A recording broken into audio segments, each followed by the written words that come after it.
Hello சொந்தங்களே, அஸ்ஸலாமு அலைக்கும்.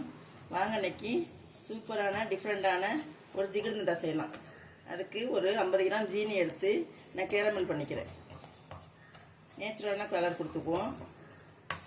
கேரமல் பண்ணதுக்கப்புறம் ஜிகிர்தண்டா எப்படி போடுறதுன்னு பார்க்கலாம். இப்போ கேரமல் ரெடி ஆயிடுச்சு. கொஞ்சம் பால் ஊற்றிக்கலாம். அதில் பால் ஊற்றி நல்லா கரைஞ்சிருச்சு. பால் ஊற்றுறோன்னே அந்த சீனி கட்டி ஆகுதுன்னு பார்க்காதீங்க. இப்படி கலக்க கரைஞ்சிடும். கரைஞ்சதுக்கப்புறம் கொஞ்சம் ஆற வச்சுக்குவோம்.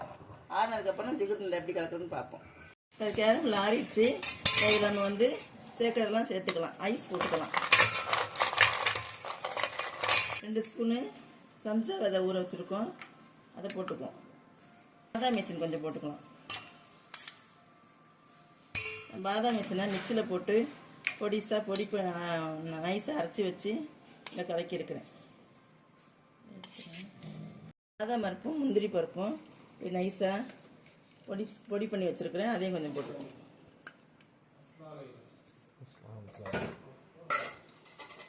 இப்போ பால் காய்ச்சி ஆற வச்சுருக்குறோம். அந்த பாலையும் கலக்கிக்கலாம்.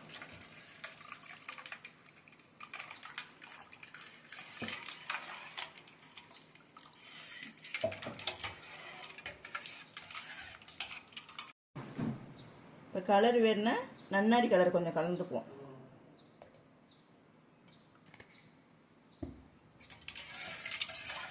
அவ்வளோதான், டிஃப்ரெண்டான ஜிகிர்தண்டா ரெடி ஆயிடுச்சு. நீங்களும் உங்கள் வீட்டில் செஞ்சு பாருங்கள். செஞ்சு வீட்டில் கொடுத்து எல்லாத்துக்கும் சாப்பிட சொல்லி பாருங்கள். எப்படி இருக்குன்னு கமெண்ட் பண்ணுங்கள். மற்றவங்களுக்கும் ஷேர் பண்ணுங்கள். அஸ்ஸலாமு அலைக்கும்.